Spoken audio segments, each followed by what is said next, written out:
কাশ্মীরি আলুর দমের নামে তো অনেক কিছুই খেয়েছেন, তবে যদি আসল কাশ্মীরি আলুর দমের টেস্ট পেতে হয় তাহলে কিন্তু এই রেসিপিটা একবার বানাতেই হবে। 700 গ্রাম বেবি পটেটো নিয়েছি। আরে আমাদের ছোট ছোট নতুন আলু, সেটা বললেই তো হয়।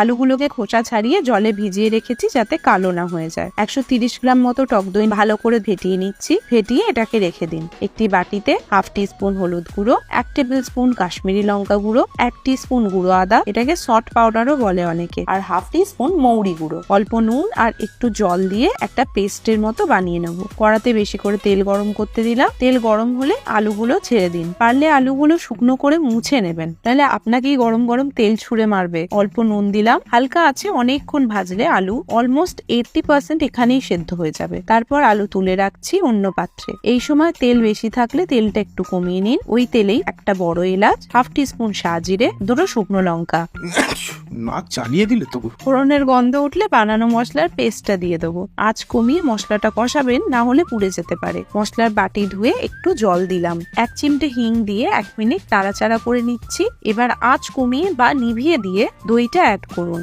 ভালো করে মশলার সাথে দইটা মিশিয়ে নিলাম। মেশানো হয়ে গেলেই গ্যাস চালাবেন। সামান্য জল দিলাম। ভাজা আলু দিলাম হালকা একটু চিনি। আলু সেদ্ধ হওয়া পর্যন্ত রান্না করুন। ব্যাস, রান্না রেডি। টাটা।